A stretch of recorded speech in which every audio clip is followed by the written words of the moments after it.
Olá pessoal, tudo bem? Vou dar continuidade à nossa aula. Hoje a gente vai falar sobre os distúrbios do equilíbrio ácido-base, tá? É uma aula interessante, mas a gente vai focar mais na parte de análise de gasometria, tá? Que é a parte mais prática, né? Mas eu vou falar um pouquinho sobre a teoria para a gente poder entender um pouquinho do sistema ácido-base. O equilíbrio ácido-base é extremamente importante para fornecer dados sobre a função respiratória e sobre as condições de perfusão tecidual. A gente sabe que a alteração da acidez altera o grau de ligação do oxigênio e do CO2 com a hemoglobina. Para assegurar esse ambiente ótimo, né, das funções celulares, enzimáticas também, e o funcionamento dos diversos sistemas e aparelhos, nós temos que manter uma fina regulação dessa concentração de ácido-base. E a gente sabe que o nosso metabolismo ele produz constantemente diversos ácidos que devem ser neutralizados.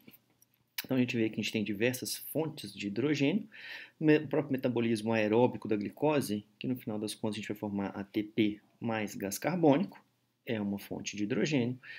Também no metabolismo anaeróbio, a gente vai ter uma quebra incompleta da glicose produzindo ácido lático, quando a gente vai ver a acidose lática, né, muito frequente nos nossos pacientes mais graves. Oxidação incompleta dos ácidos graxos também pode formar corpos cetônicos, como presente na cetoacidose diabética. Sulfuratos, formando ácido sulfúrico, e hidrólise das fosfoproteínas e das nucleoproteínas, produzindo ácido fosfórico. Então a gente produz diversos ácidos, então a gente tem que ter uma fina regulação para a gente ter o controle e a gente não ter uma acidose crônica. O equilíbrio ácido-base é mensurado através da concentração de hidrogênio e a nossa avaliação do pH é feita pela equação de Henderson-Hasselbalch, né? Então o pH, quando ele está aumentado, quando a gente vai avaliar o bicarbonato, né, o pH é 6,1 mais o logaritmo de bicarbonato dividido por 0,3 vezes a PCO2. Então, quando eu tenho uma alcalose, um aumento do pH, habitualmente ele pode estar vinculado a um aumento do meu bicarbonato, que é a minha base. Se eu tenho uma queda do pH, eu posso ter uma redução do meu bicarbonato. Enquanto que na parte respiratória, quando eu tenho um aumento do pH, eu tenho inversamente uma redução do CO2. E quando eu tenho uma queda do pH, eu tenho inversamente um aumento dessa PCO2. Então, o pH normal ele varia de 7,35 a 7,45. Valores acima de 7,45 são alcaloses, né? E ela pode ser, como a gente viu, pelo acúmulo de ácidos desculpa, pela perda de ácidos ou pelo acúmulo de bases. Enquanto que na nossa acidose, que é a queda do pH, a gente vai ter ou um acúmulo de ácidos ou perda de bases.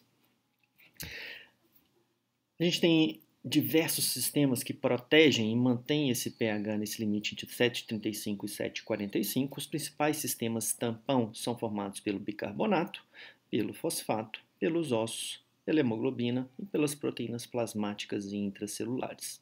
A gente sabe que o CO2 ele tem maior ligação à hemoglobina e eliminação pela ventilação, então, ou seja, na parte respiratória a gente tem habitualmente uma compensação mais rápida, mas ela é menos duradoura. Então, aquele paciente às vezes que está com uma taquipneia, tentando fazer a eliminação desse excesso de CO2, ele pode entrar em fadiga respiratória. Enquanto que a eliminação do hidrogênio e do bicarbonato apresenta principalmente a excreção, feita pela excreção urinária, ele pode levar de horas a dias, por exemplo, mas porém é uma resposta muito mais duradoura. O transporte do CO2, como é que a gente faz isso no sangue? Então a gente tem dentro das nossas células dos tecidos os nutrientes que vão se combinar com oxigênio, vai fazer o metabolismo celular e vai produzir ATP, energia, e a gente vai ter com essa quebra da glicose a formação de CO2 e água. Esse CO2 ele vai para o capilar sistêmico e 7% dele vai caminhar dentro do capilar dissolvido no plasma. Os outros 93% vão entrar dentro da hemoglobina, sendo que 23% vão ficar ligados diretamente à hemoglobina. Os outros 70% vão se ligar à água através da anidrase carbônica, formando bicarbonato, ácido carbônico, que vai ser dividido em hidrogênio, que vai se ligar à hemoglobina, e bicarbonato, que vai ser eliminado no plasma. E, para a gente ter uma carga negativa saindo, a gente tem uma entrada de uma carga negativa para manter a eletroneutralidade, como a gente vai ver. Então, a gente tem uma entrada de cloro. Dessa forma, a gente tem aqui que pelo menos 93% desse ácido fica ligado à hemoglobina. Uma vez que essa massa é transportada através da circulação venosa para o pulmão, a gente vai ter a entrada desse bicarbonato que estava no plasma, a saída do nosso cloro. Esse bicarbonato vai se ligar ao hidrogênio que estava ligado à hemoglobina, através da anidrase carbônica vai formar o ácido carbônico, que vai ser quebrado em água e CO2. Esse CO2, que também estava ligado diretamente à hemoglobina, vai ser dissolvido no plasma e vai ser eliminado na respiração. Tá? Então, o gás carbônico é transportado no sistema venoso, no sangue venoso, como bicarbonato.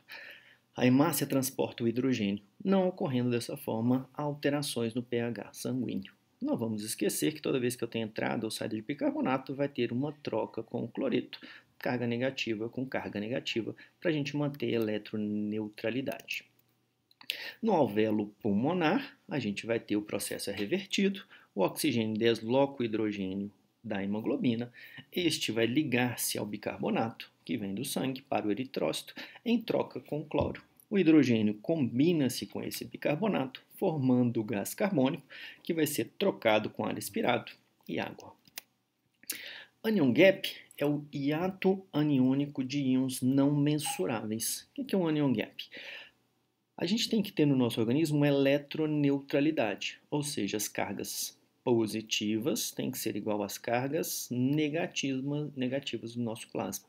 A gente já viu lá nos estudos hidroeletrolíticos que o principal cátion no plasma é o sódio. Quando a gente vai ver as cargas negativas, grande parte delas é feita pelo cloreto e pelo bicarbonato.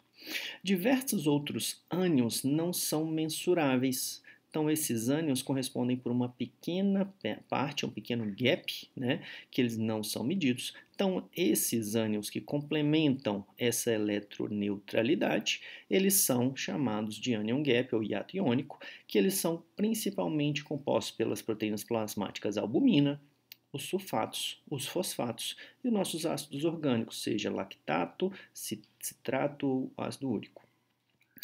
Então a gente vai ver que o nosso anion gap normal, que é calculado pela fórmula anion gap, é sódio menos cloretos menos bicarbonato, mais bicarbonato, ou seja, cargas positivas menos cargas negativas.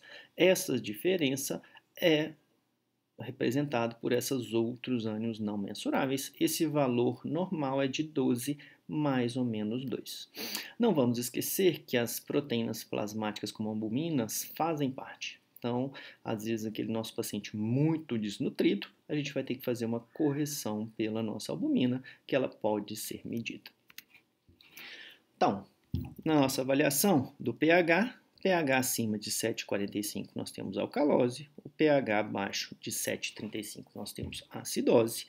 Quando a gente avalia o PCO2, o valor normal é de 35 a 45. Valores acima de 45 eu estou retendo CO2, então estou retendo, estou fazendo uma acidose respiratória. Valores abaixo de 7,35, ou seja, eu estou eliminando esse meu CO2, eu estou perdendo hidrogênio com esse gás carbônico, então eu tenho uma alcalose respiratória. Quando a gente vai olhar o nosso bicarbonato, o valor normal varia de 22 até 28, uma mediana aqui na verdade de 24. Valores acima de 28, eu estou retendo bicarbonato, então eu tenho uma alcalose metabólica. Valores abaixo de 22, eu estou perdendo bicarbonato, então eu tenho uma acidose metabólica. Tá? Quando a gente vai analisar uma gasometria arterial, a gente tem normalmente todos esses valores, ainda tem que acrescentar aqui o cloreto, que nessa foto especificamente ela não apareceu. Então, quando a gente olha o nosso primeiro valor aqui em cima de avaliação, é o pH, que a gente na maior parte das vezes vai ter a referência lá do nosso exame, mas esses valores são importantes que a gente guarde. Então, valores abaixo de 7,35 nós temos acidose, valores acima de 7,45 alcalose. Segundo dado que a gente tem na nossa gasometria é o PO2, a concentração de oxigênio, valores menores do que 60, nós temos um paciente que está hipóxico, enquanto que valores acima de 100, esse paciente está com hiperóxia. Depois vem a avaliação mais específica relacionada ao pH, que é a PaCO2, que aqui é a pressão arterial de CO2, né? Não podemos esquecer a questão da parte venosa também às vezes. O valor do PCO2, como a gente viu, é de 35 a 45. Quando eu estou com um PCO2 menor que 35, eu estou lavando o CO2, ou seja, eu estou tirando o CO2. Como a gente viu anteriormente, eu estou caminhando para uma calose respiratória. Valores acima de 45 eu estou retendo o CO2, então eu posso estar caminhando para uma acidose respiratória. A saturação de oxigênio, terceiro valor que a gente tem, é o valor de 94 a 100 é o normal, menor do que 90 nós temos hipoxemia, e sempre avaliar se na verdade não foi feita uma coleta do sangue venoso. O bicarbonato, ele fica aqui embaixo. Então, a gente vai ter, ele sofre o bicarbonato real, a gente sempre tem dois valores, né? Bicarbonato real e bicarbonato standard. Ele vai sofrer, esse bicarbonato real é o que vai sofrer em resposta às alterações do CO2, enquanto que o bicarbonato standard, ele sempre é aferido corrigindo para uma PCO2 de 40, porque 40 que seria uma PCO2 normal. A gente sabe que ela varia entre 35 a 45. Ela só vai se alterar quando tem excesso ou déficit crônico de bicarbonato. Tá? A gente tem outros valores aqui no meio, a gente tem a albumina, a gente tem lactato, glicose, sódio, potássio, cálcio e além disso a gente tem também o cloreto. Outro dado importante da gente olhar é o base excess e o buffer base. O BB, o buffer base, ele é o total de bases no fluido extracelular. O bicarbonato é o principal, mas como a gente já sabe, ele não é o único necessariamente. E o base excess é a diferença entre esse total de bases do paciente e o base buffer normal. Então, ou seja, eu vou fazer a relação do que o paciente tem atualmente e o valor normal dele, que é de 48. Quando esse valor está acima de 3, o organismo está recebendo bases, ou seja, o distúrbio metabólico primário, alcalose metabólica, ou ele vai ser compensatório. Quando eu tenho uma queda, uma redução nesse base excess, o organismo está perdendo base, então habitualmente eu tenho ou uma acidose metabólica ou um mecanismo compensatório. O base excess ele não se altera em distúrbios agudos, pois ele demora, né? A gente viu que a compensação renal ela é demorada. Então, habitualmente, ele vai demorar mais ou menos 5 dias, para a gente ter uma alteração real nesse base excess. Então, quando a gente vai avaliar uma gasometria, qual a primeira informação que a gente vai ter que interpretar? Ver o pH, correto? Não, não é ver o pH. A primeira coisa que a gente vai avaliar é a PaCO2. A gente sabe que alguns pacientes eles já podem ter uma doença crônica e você pode identificar essa doença crônica para até você entender e fazer os seus cálculos da maneira mais adequada. Aqueles pacientes com uma PCO2 acima de 60, normalmente são pacientes que já têm uma doença pulmonar obstrutiva crônica ou uma asma muito grave. Então, esses pacientes eles são retentores crônicos da PCO2. A gente sabe que a PCO2 ela altera muito rapidamente, então valores muito altos e muito alterados habitualmente está associado com uma doença crônica. Então, sempre vamos ficar atentos a essa PCO2, combinado? Agora sim, ver o pH? Sim, agora a gente vai ver o pH. Então, a gente vai seguir alguns passos toda vez que a gente for fazer a interpretação do distúrbio eletrolítico, baseados na nossa gasometria. O primeiro passo, a gente vai considerar sempre o cenário. Muitas vezes ele não dá o cenário, ele apenas vai te dar a gasometria para interpretar, mas se você está no seu paciente no CTI, você vai analisar a história clínica dele. Então, a gente vai olhar a nossa PCO2 e ver a história dele. Qual que é a doença de base? Se ele tem um problema hemodinâmico, como é que está a condição ventilatória, quais medicamentos esse paciente está utilizando, como que está a função renal, qual que é a cronologia dos fatos. É um paciente que estava com uma isquemia mesentérica e depois ele evoluiu para uma pneumonia associada à ventilação mecânica. Ou seja, a gente tem alterações, a história já te ajuda a entender em qual fase o paciente pode estar.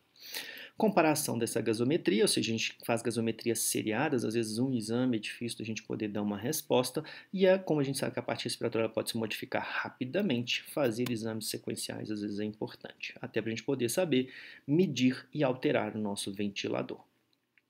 E se a gente tem alguma alteração eletrolítica, a gente viu que a gente pode ter alterações associadas. A gente viu na aula anterior que a acidose metabólica ela pode levar a uma hipercalemia. Então, toda vez que a gente for fazer a avaliação do nosso paciente, a gente sempre vai comparar e avaliar tanto a gasometria quanto a questão dos distúrbios hidroeletrolíticos. O segundo passo é identificar o distúrbio primário. Então, a gente vai olhar o nosso pH. Se eu tenho pH menor do que 7,35, uma acidose, maior do que 7,45, uma alcalose. Se esse valor estar dentro dessa faixa, não necessariamente ele está normal. Ou não há distúrbio, sim, estaria normal, ou então ele já teve uma compensação. Então, eu tenho exame, o pH está normal, mas eu tenho um bicarbonato ou uma PCO2 alterada, porque um está compensando o outro. Tá? Então, o terceiro passo é identificar qual distúrbio vai justificar o pH. Então, na acidose, a gente vai avaliar se nosso PCO2 está aumentado, ele é ácido, então seria uma questão respiratória, por exemplo, uma hipoventilação. O paciente está entubado e a ventilação dele não está adequada, está com uns parâmetros do ventilador causando uma hipoventilação. Um bicarbonato diminuído, ou seja, a gente tem uma diminuição de base, provavelmente metabólica, muito comum nos nossos pacientes sépticos. Alcalose, eu vou ter uma redução da PCO2, redução do meu ácido. Então, eu posso estar num paciente que ele está ventilando muito rapidamente, está com uma taquipneia, pode estar com uma pneumonia. E um bicarbonato aumentado, uma base aumentada, pode ser uma alcalose metabólica. Tá? Então, as desordens estão aí. Então, pH diminuído, eu estou tendo um acúmulo de hidrogênio. Se ela for metabólica, eu vou ter uma queda no meu bicarbonato e, consequentemente, para compensar essa resposta, eu tenho uma tendência de ter uma queda da PCO2. Na alcalose metabólica, eu tenho um aumento do meu pH devido a uma redução da minha quantidade de hidrogênio. Isso normalmente vai estar associado a um aumento desse bicarbonato e um aumento da PCO2 tentando compensar esse aumento do bicarbonato. Eu faço uma retenção de CO2. Na acidose respiratória, nós vamos ter um pH diminuído, porque eu tenho um aumento da retenção de hidrogênio. No caso respiratório, eu vou ter um aumento da PCO2, estou retendo gás carbônico, e compensatoriamente eu vou tentar aumentar o meu bicarbonato, fazer uma acidose metabólica, uma alcalose metabólica. Na alcalose respiratória, eu tenho um aumento do pH, uma redução desse hidrogênio, uma diminuição da minha PCO2 e uma redução do meu bicarbonato. Então, a compensação é extremamente a gente saber o quanto de compensação é esperado, para a gente saber se esse é uma resposta compensatória simples ou se, na verdade, eu tenho um distúrbio misto. Por exemplo, acho que essa fórmula é a mais importante da gente conhecer, que vai ser a mais frequente na nossa prática clínica, que é naqueles pacientes com acidose metabólica das diversas causas, né? Acidose lática, na cetoacidose diabética, no nosso paciente séptico, tá bom? Então, a PCO2 esperada num paciente, ou seja, qual que vai ser a minha variação do meu gás carbônico num paciente que está com uma acidose metabólica. Então, a minha PCO2 esperada vai ser 1,5 vezes o meu bicarbonato atual, mais 8. Esse valor pode ter uma variação de mais ou menos 2. Tá? Lá na frente a gente vai poder fazer um treinamento sobre isso, mas é extremamente importante que a gente conheça essa fórmula. Tá? Porque essa fórmula vai ajudar exatamente no quarto passo, que é calcular a compensação esperada desses distúrbios primários. Então a gente sempre vai ter uma resposta compensatória, tentando reestabelecer esse pH. Então, ou seja, eu tenho uma acidose metabólica, eu tenho que um aumento do meu hidrogênio, uma redução do meu bicarbonato, correto? Então eu vou ter uma queda dessa PCO2, tentando eliminar essa acidez em excesso. De quanto que seria esse valor esperado? Como a gente viu, vai ser o PCO2, bicarbonato fez 1,5 mais 8, mais ou menos 2. Tá? Então, nos distúrbios leves, ela é completa, mas não sendo distúrbios leves, ela não consegue muitas vezes compensar aquilo, mas ela evita que tenha uma variação muito grande desse pH, que pode ser fatal, como a gente viu. Então, para cada tipo de alteração, eu tenho uma regra esperada de compensação. Então, na alcalose, na acidose e na alcalose metabólica, eu tenho alterações da PCO2 que são esperadas.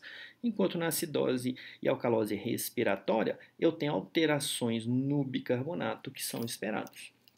Valores superiores ou inferiores, eu posso estar diante de um distúrbio misto.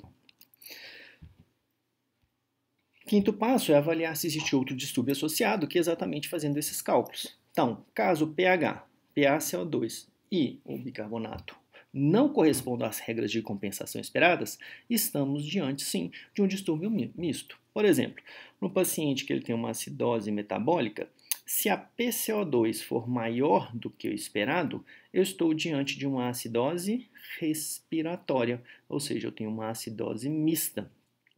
Naqueles pacientes que eu tenho uma PCO2 menor do que o esperado, eu tenho uma acidose metabólica com uma alcalose respiratória. Mas você vai falar assim, isso é o esperado. Mas esse valor foi menor do que o esperado, então na verdade ele está fazendo uma alcalose que não está compensando. Então estou com um distúrbio misto. Por isso que essas regras aqui são extremamente importantes da gente conhecer. Análise específica de cada distúrbio. Então na alcalose metabólica, a gente tem aqui, a primeira parte que a gente viu vai avaliar esse pH. Então, aqui eu tenho um pH acima de 7,45. Então, estou diante de uma alcalose. Quando eu olho a minha PCO2, ela está dentro do valor limite. E eu tenho um bicarbonato aumentado. Então, estou diante de uma alcalose metabólica.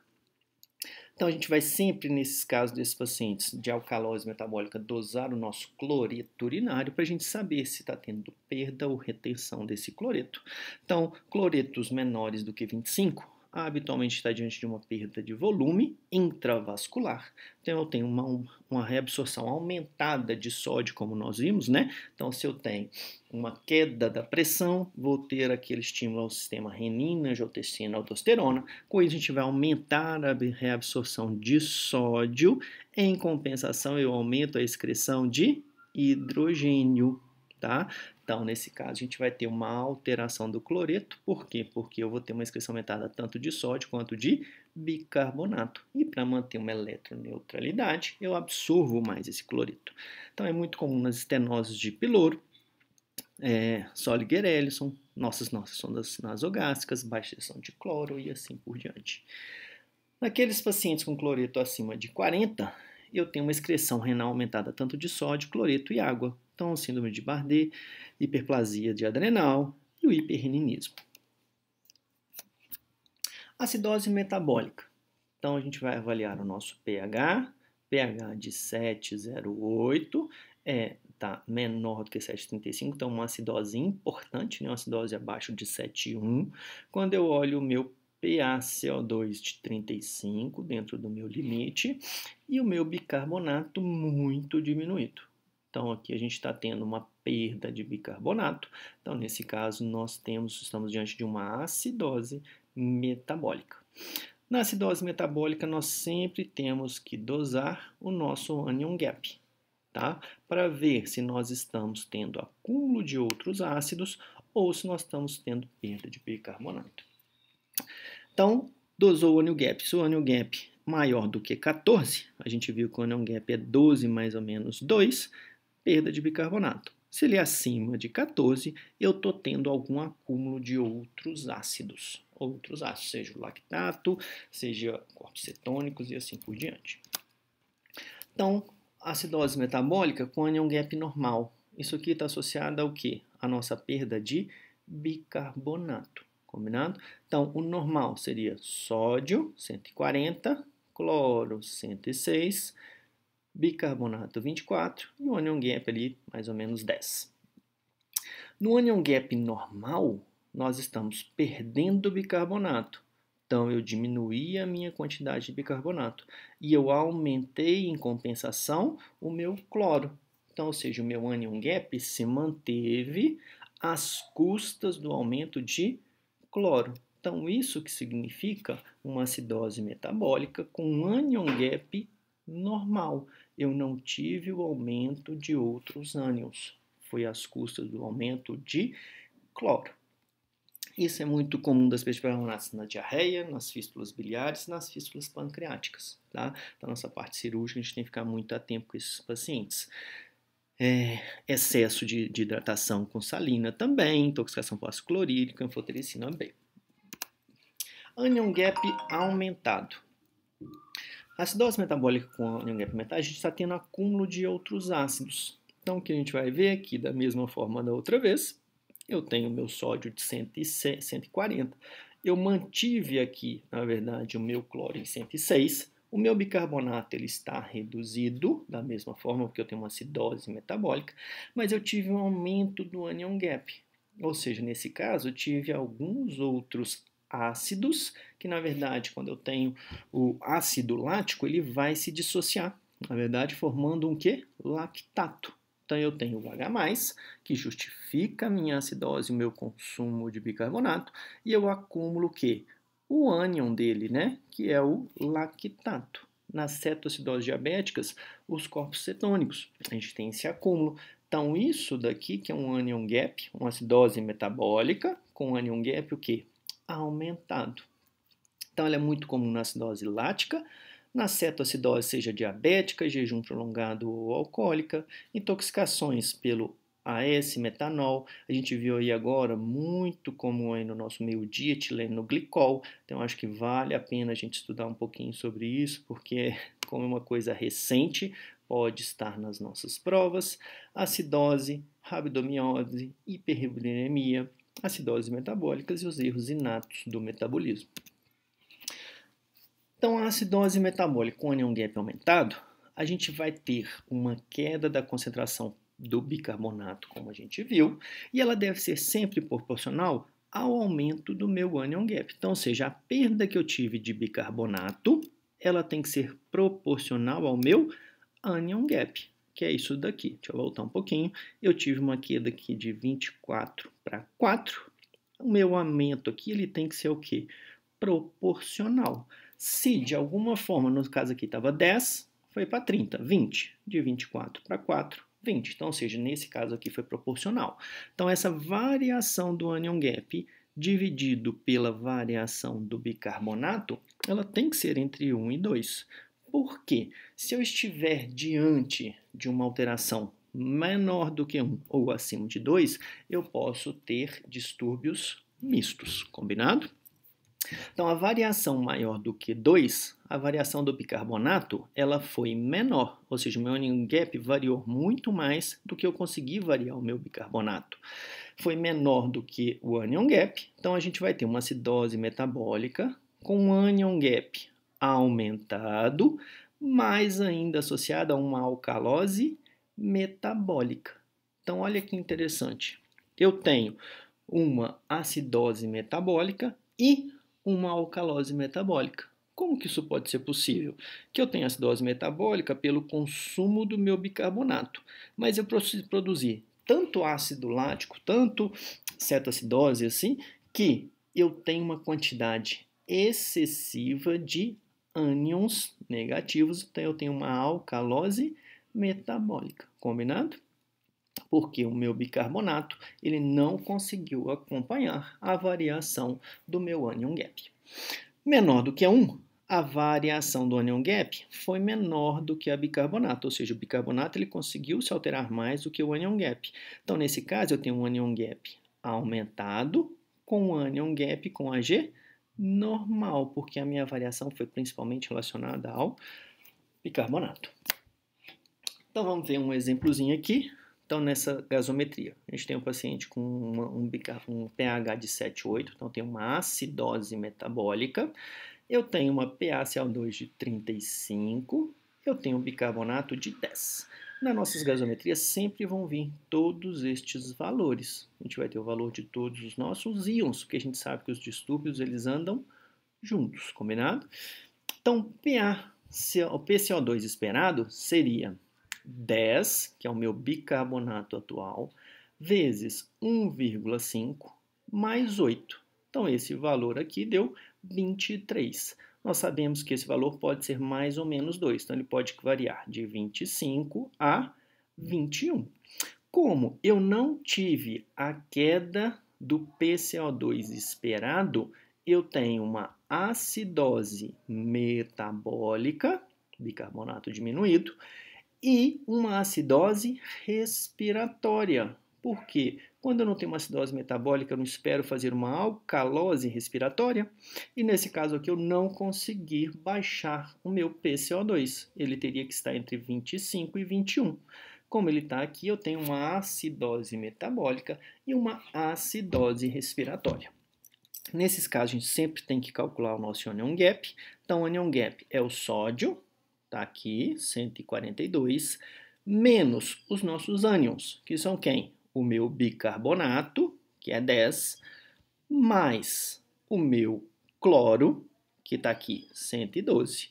Então, essa diferença vai ser o meu anion gap, que meu anion gap deu 20. Quando a gente vê esse valor, a gente viu que o valor do anion gap esperado é 12 mais ou menos 2. A gente está com o anion gap aumentado. Então, eu tenho uma acidose metabólica mista, respiratória e metabólica, com anion gap aumentado. Além disso, não podemos esquecer de fazer a nossa variação do anion gap com a variação do bicarbonato. Então, a variação do anion gap, o meu valor deu 20, menos o anion gap, que é o esperado, seria 12, dividido pelo meu bicarbonato. Meu bicarbonato não varia aqui de 22 a 28, 24, menos 10, que é o meu bicarbonato real. Então, esse valor dividido por esse vai dar 0,57, menor do que 1. Então, a variação do bicarbonato foi maior do que a do anion gap. Então, o que nós vamos ter? Uma acidose metabólica mista, com anion gap aumentado, 20, mais um anion gap normal. E a variação do anion gap, normal, uma hipercloremia. Então, isso daqui foi associado, essa acidose, a uma hipercloremia e não às custas de outros ácidos, como lactato, sulfato e assim por diante. Então, a nossa variação do anion gap com a variação do bicarbonato é extremamente importante. Como a gente vai interpretar? Menor do que 0,4 é o caso habitual na acidose com anion gap normal e hiperclorêmico. Então, anion gap, que eu vou ter um acúmulo maior de cloreto. 0,4 a 0,1, eu tenho uma acidose metabólica com anion gap elevado, combinada com acidose metabólica com anion gap normal. Frequentemente menor que 1 na acidose por disfunção renal. De 1 a 2, eu tenho acidose metabólica com anion gap aumentado, não complicada. São aqueles pacientes que a gente vai ter na cetoacidose diabética. O valor mais provável é de 1, pelas perdas de cetonas na urina, ou seja, porque eu tenho a perda da cetona. Então, por isso que eu não acumulo tanto cetona, eu não acumulo tanto esses ânions, e aí eu tenho mais ou menos uma compensação entre a diferença do anion gap com o bicarbonato. Na acidose lática, o valor médio é de 1,6. Valores acima de 2 sugerem níveis de bicarbonato previamente aumentados. Esse paciente, de alguma forma, ele tinha alguma alteração nesse bicarbonato. Então, a gente vai considerar que ele tinha antes uma alcalose metabólica associada por qualquer avaliação possível. Então, a compensação respiratória crônica pré-existente. Combinado? A acidose respiratória é aquela que a gente tem um PCO2 maior do que 45, desequilíbrio entre a produção de CO2 e a sua eliminação. Então, a gente viu que a gente vai produzir muito hidrogênio no organismo inteiro, de alguma forma eu estou tendo dificuldade de eliminar. Nas formas agudas, o mais comum são as nossas obstruções de via aérea, seja por broncoespasmo, aspiração de corpo estranho, obstrução da via aérea, traumatismo. E nas crônicas vão ser as nossas obstruções crônicas, né? Sendo que o mais importante aqui vai ser a doença pulmonar obstrutiva crônica. Então, sempre avaliar esses mecanismos compensatórios da acidose respiratória. No caso de agudo, eu vou ter um aumento de CO2 de 10 milímetros, eu espero ter um aumento de 1 milha equivalente de bicarbonato. Então, ou seja, para cada aumento de 10 milímetros de CO2, eu espero ter um aumento de 1 mEq de bicarbonato. Na crônica, isso aumenta mais, porque eu já estou retendo mais esse bicarbonato. Para cada aumento de 10 nesse CO2, eu vou ter um aumento de 3 milha equivalente no bicarbonato. Na alcalose respiratória, a gente tem um PCO2 menor do que 35, eliminação pulmonar excessiva, seja por taquipneia, por qualquer motivo. Então, avaliar o mecanismo, né? O mais comum são insuficiência cardíaca, pneumopatia, asma, edema pulmonar, TEP, são todos os casos que o paciente tem taquicardia, pacientes que têm ansiedade, febre, dor, paciente que tem dor abdominal, por pós-operatório de cirurgia, se não faz uma analgesia adequada, o paciente fica com a respiração superficial. Então, esses pacientes avaliaram o mecanismo compensatório, ou seja, para cada queda no CO2 de 10 milímetros, eu espero ter uma queda de 2 ml no bicarbonato. Enquanto que na queda aqui do paciente crônico, né, para queda de 2, cada 10 quedas de CO2, eu tenho uma queda de 5 miliequivalente de bicarbonato. Tá? Vamos tentar praticar? Então vamos lá. Então a gente tem essa avaliação aqui dessa gasometria. Então a gente vai dar uma olhada aqui primeiro no nosso pH e no nosso PCO2, combinado? Então primeira coisa, pH, PCO2. Depois a gente vai tentar avaliar. Aparentemente está normal. Será que o nosso paciente ele está compensado ou ele não tem nenhuma alteração? Quando a gente olha a nossa PCO2, eu percebo que ela está diminuída, ou seja, chamando a atenção para um distúrbio de alcalose respiratória. Enquanto que eu tenho um bicarbonato também diminuído, de 18. Nesse caso aqui, uma acidose metabólica. Então, vamos fazer o nosso cálculo pensando que esse nosso paciente ele tem uma acidose metabólica, porque está mais próximo do 7,35, que pode estar sendo compensado ou não por uma alcalose respiratória. Quando a gente faz o cálculo se esse distúrbio está compensado ou não, a gente vai calcular o PCO2 esperado. Então, ou seja, é o bicarbonato, 18, vezes 1,5, mais 8. Então, esse valor seria de 35 mais ou menos 2. Então a gente vê que esse paciente ele tem uma acidose metabólica e tem uma alcalose respiratória, tá? Porque ele não conseguiu reduzir o bicarbonato o suficiente para a gente. Quando a gente avalia o nosso anion gap, vamos ver como é que está o nosso anion gap. Então, anion gap Na é o sódio menos cloreto menos bicarbonato. O valor dá 29. A gente viu que o nosso anion gap, o valor dele é de 12 mais ou menos 2. Quando a gente olha a variação do anion gap, 29, que foi o nosso anion gap, menos 12, que é o esperado. 24, que é o bicarbonato esperado, menos 18, que é o que eu tenho, deu 2,8. Então, nosso paciente ele tem uma acidose metabólica, um anion gap aumentado, mais uma alcalose metabólica, porque esse valor deu acima de 2. Mais uma, 7,35, nosso paciente aqui, não, esse aqui é o mesmo que o outro, desculpem.